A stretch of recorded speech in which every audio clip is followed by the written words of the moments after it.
어제 코로나19 신규 확진자가 6,769명 발생한 가운데 위중증 환자 수는 400명대를 유지했습니다. 오미크론이 곧 국내 우세종으로 자리 잡을 것으로 예상되는 가운데 정부는 오미크론이 급증하고 있는 일부 지역을 동네 병의원 중심의 검사 치료 체계로 우선 전환했는데요. 관련 내용들 김윤 서울대 의료관리학과 교수와 함께 짚어보겠습니다. 어서 오십시오. 안녕하십니까. 네, 오늘도 어제 이어서 6천 명대 후반의 확진자가 나왔습니다. 네. 이번 한 주 추이를 보면 사흘 사이에 3천 명대가 증가를 했습니다. 네. 교수님께서는 이번 한 주 추이 어떻게 분석하고 계십니까? 이번 주에 계속 증가하는 추세가 계속 될 것이고 아마 다음 주에는 이번 주보다 더 늘어날 거로 생각이 됩니다. 다음 주에 확진자가 더 늘어날 것이다 이런 네. 말씀을 하셨는데 사실 오늘 확진자가 7천 명을 넘을지 안 넘을지 주목이 됐었던 이유가 네. 방역 당국이 그 대응 단계 전환 기준선을 7천 명으로 삼았습니다. 네. 다만 어제는 그 말이 바뀌어서 그러니까 주간 일평균 7천 명 수준이 되면 대응 단계를 바꾸겠다 이렇게 네. 밝혔거든요. 이렇게 바뀐 이유가 무엇입니까? 아마 처음에 7천 명이라고 얘기를 했을 때 일주일간에 어느 하루라도 7천 명이 넘으면 대응 태세기를 바꾸겠다는 뜻으로 이야기한 것이 아니고 네. 아마 일주일 평균 7천 명으로 이야기했던 건데 그게 잘못 표현된 게 아닌가 싶습니다. 왜냐하면 일변 변동이 상당히 심각한데 예. 뭐 5천 명, 6천 명 가다가 어느 날 하루 7천 명 갔다고 바로 방역 전략을 수정한다는 건 좀 상식적으로 말이 안 되는 거라서 아마 좀 의사소통의 문제가 아닐까 싶습니다. 네. 네. 이 정부가 오늘 그리고 오미크론 우세종화에 대비한 의료 대응 체계 개편안을 발표합니다. 네. 이 오늘 아침 김부겸 국무총리가 이 PCR 검사를 고위험군에 집중을 하고 신속 항원 검사를 본격 시행하겠다라고 밝혔는데 구체적으로 어떻게 달라지는 겁니까? 오미크론 확산으로 확진자 수가 늘어나면 이제 그 확진자 수 곱하기 뭐 10배, 20배에 달하는 PCR 검사를 해야 되는데 예. 그러면 현재 우리가 가지고 있는 PCR 검사 역량 약 정부가 한 85만 건 정도라고 이야기를 하는데요. 그것을 이제 감당하기 어려운 상태가 되게 됩니다. 예. 그러면 이제 다른 검사 수단인 신속 항원 검사 같은 것을 활용해서 검사를 해야 되는데 그러면 이제 지금은 내가 검사를 받거나 증상이 있으면 선별검사소에 가서 바로 검사를 받게 되는데 먼저 동네 의원에 가서 신속항원 검사를 받은 다음에 거기서 양성이 나오면 추가적인 확진을 위해서 PCR 검사를 받게 됩니다. 하지만 이제 고위험군이랄지 아니면 역학조사에서 접촉자로 분류된 사람들이랄지 이런 분들은 이제 우선적으로 PCR을 여전히 계속 받는 체계가 유지될 것 같습니다. 예. 그리고 또 달라지는 점을 조금 짚어보자면요. 네. 먹는 치료제 연령이 65세에서 60세로 네. 낮아지고요. 또 해외 입국 관리를 위해서 격리 면제소의 유효 기간도 1개월에서 14일로 좀 짧아지고 이런 네. 변화들이 있더라고요. 네. 이게 결국은 오미크론을 통한 확진자를 좀 막기 위함이겠죠? 네, 그렇습니다. 네, 그러니까 격리 기간이 짧아지는 것은 그 해외에서 이제 굉장히 많은 환자들이 유입될 것을 예상하기 때문이고. 동네에서의 이제 그 재택 치료가 확산되는 것 역시 확진자 수가 늘어나는 상황에 대비하기 위한 것이라고 생각이 예. 됩니다. 네. 그리고 말씀해 주신 것처럼 이제 동네 의원에서 코로나19 네. 진료가 확대된다는 부분이 많은 분들이 관심을 갖고 있습니다. 네.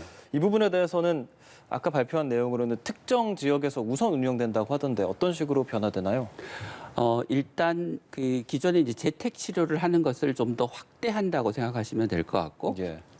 재택 치료가 하루에서 이제 매일 2회 환자 상태를 모니터링하고 전화 상담을 하는 것에서부터 뭐 응급 대응이나 이후에 입원 연계까지 조금 더 적극적으로 역할이 확대된다고 보시면 될 것 같습니다. 그래서 늘어나는 확진자에 대응하기 위해서 양적으로 재택 치료를 늘리는 것, 재택 치료의 역할을 조금 더 강화하는 것이 될 것 같습니다. 거기에는 이제 외래 진료까지를 포함하는 것도 이제 그 연장선상에서 같이 검토되고 있는 것으로 알고 있습니다. 네, 이렇게 재택 치료하는 사람들이 많아지면 이 재택 치료에 대한 관리 감독도 매우 중요할 것 같습니다. 네. 어느 기관에서 관리 감독을 하게 됩니까? 지금은 이제 지자체 보건소를 중심으로 해서 이제 관리를 하게 예. 되는데요. 그러니까 이게 그 현재는 병상의 배정이 중앙에서 수도권 병상 대응팀에서 사실상 전국의 병상 배정을 다 하고 있다고 해도 과언이 아닌데요. 예. 이 확진자가 늘어나면 이 체계로는 그 감당을 하기가 어렵기 때문에 지자체 중심의 체계로 옮겨가고 지자체 중심의 체계로 옮겨가면 현재 보건소가 재택 치료 환자를 관리하는 것만이 아니라 경증 환자의 입원까지를 관리하는 체계로 기능이 확대 전환되는 게 바람직하다고 생각합니다. 그래서 재택 치료의 관리가 기존에 이제 보건소에서 하던 것이 조금 더 강화된 형태, 그리고 그게 입원 환자에 대한 관리까지로 강화돼야 된다고 보시면 될 것 같습니다. 예. 서울시에서도 오미크론 확산에 대비해서 서울형 의원급 재택 치료를 시범 운영한다고 밝혔습니다. 네. 어떤 내용인가요? 근데 의원은 통상 주간에만 운영하기 때문에 야간에 환자 상태가 어떻게 되는지 이제 모니터링하기가 어렵고 야간에 응급 상황이 발생하면 대응하기가 어려운데요. 그렇기 때문에 이제 몇 개 의원이 컨소시엄을 이루어서 어떤 한 의원이 돌아가면서 당직을 서는 방식입니다. 그래서 주간에는 통상적으로 담당한 의원이 다 진료를 하고 야간에는 당직 의원이 전화도 받아주고 응급 환자가 생기면 응급의료 기관으로 연계도 해주고 이런 역할을 이제 담당하게 됩니다. 낮에는 개별 의원으로 운영을 하고 심야에 협업하는 형식이라는 그렇죠. 말씀이시죠? 예, 심야에는 당직 의원을 정해서 돌아가면서 당직을 서는 방식이 될 것 같습니다. 네, 그런데 일부 동네 의원에서는 이 밤 10시 이후 진료를 놓고 방역 당국과 약간의 갈등이 있다고 들었습니다. 네. 동네 의료인 차원에서는 24시간 당직이 쉬운 일이 아니어서요. 앞으로 방역 당국이 뭐 보완책을 발표를 할까요? 글쎄 그 문제는 좀 이렇게 뭐 기계적으로 이야기하기는 좀 어려운 문제인 것 같습니다. 그러니까 동네 의원이 당직을 서지 않으면 누가 대신 당직을 서줘야 되는데 병원에서 당직을 서거나 뭐 중앙에 콜센터를 마련하거나 하는 게 가능은 하겠으나 이게 다른 병원이나 콜센터에서 환자의 전화를 받아주면 이 환자의 상태를 잘 알지 못하는 상황에서 전화를 받게 되기 때문에 잘 대응하기가 쉽지 않게 됩니다. 그러니까 그런데 이제 동네 의원은 환자를 계속 진료하던 의사가 환자의 상태를 잘 파악하고 있기 때문에 전화를 받으면 적절한 대응이 쉬워서 서로 장단점이 있어서 뭐 예를 들면 1차적인 환자의 전화는 콜센터에서 받아주고 환자 상태가 좀 위급하다고 생각되면 당직 의사에게 연결을 하거나 그런 식의 절충안이 아마 가능할 것 같습니다. 예. 이번 주말쯤이면 오미크론이 우세종이 될 거라는 전망이 있습니다. 네. 그리고 이제 설 명절을 또 앞두고 있잖아요. 현재는 6인으로 이 체계를 이어가고 있는데 전염력이 강한 오미크론이기 때문에 걱정하시는 목소리가 많습니다. 어떻게 보세요?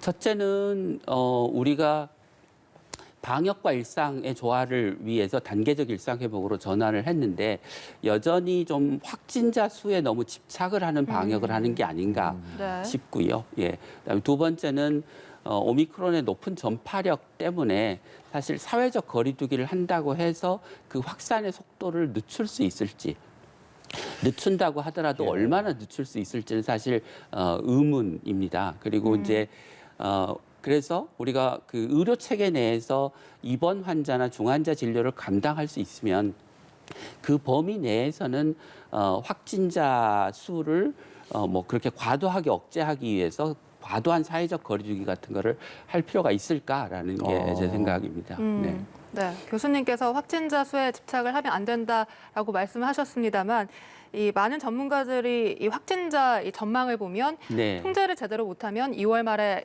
15,000명까지 나올 수 있다 이렇게 네. 밝히고 있는데 교수님께서는 어느 정도까지 전망을 하십니까? 오미크론은 이제 중증도가 낮다고 얘기하지 않습니까? 예. 근데 구체적으로 보면 입원 환자는 델타에 비해서 한 3분의 1 수준입니다. 그러니까 오미크론 확진자가 3만 명이 생기면 델타 기준으로 한 10,000명 정도의 입원 환자가 발생하는 셈이죠. 예. 위중증 환자는 한 6분의 1에서 한 9분의 1 정도 생기는데요. 그러면 오미크론 6만 명이 생기면 델타 한 10,000명 정도의 위중증 환자가 생기는 것입니다. 그래서 정부가 델타에 대비한 의료 대응 체계를 구축할 때 뭐 10,000명, 15,000명 정도의 확진자에 대응하는 중환자 병실과 입원 병실을 갖추겠다라고 네. 얘기를 했지 않습니까?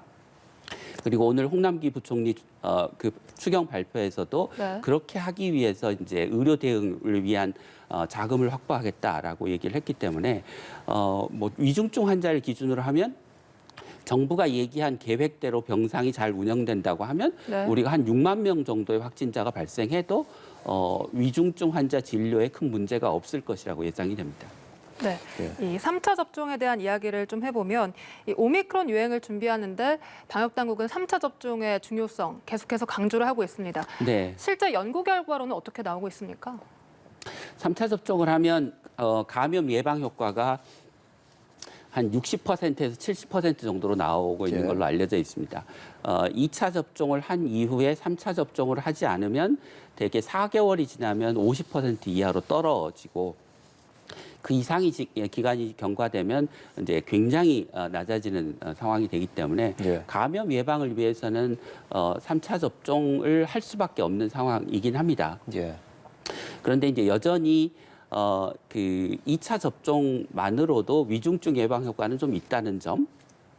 그다음에 3차 접종 이후에 또 3개월, 4개월이 지나면 또다시 4차 접종을 받아야 될 정도로 면역 예방, 감염 예방 효과가 떨어진다는 점을 고려할 때 3차 접종만 맞으면 뭐 문제가 해결될 것처럼 국민들에게 얘기하는 거는 조금 정부가 좀 지양할 필요가 있어 보입니다. 이게 백신만으로 문제를 해결할 수 없다라고 하는 한계를 정부가 좀 인정할 필요도 있다고 생각합니다. 네. 3차 접종 이 사실 지금 2차 접종이 끝난 많은 분들이 네. 3개월이 도래가 돼서 3차 네. 접종을 고민하시는 분들이 많거든요. 네. 근데 3개월이 지났어도 백신 유효 기간이 6개월이니까 네. 4개월, 5개월까지 조금 더 있다가 맞겠다라고 생각하시는 분들도 꽤나 많이 계십니다. 네. 그분들에게는 어떤 말씀 해주고 싶으신가요? 저는 고위험군이면 빨리 접종하시는 게 좋고요.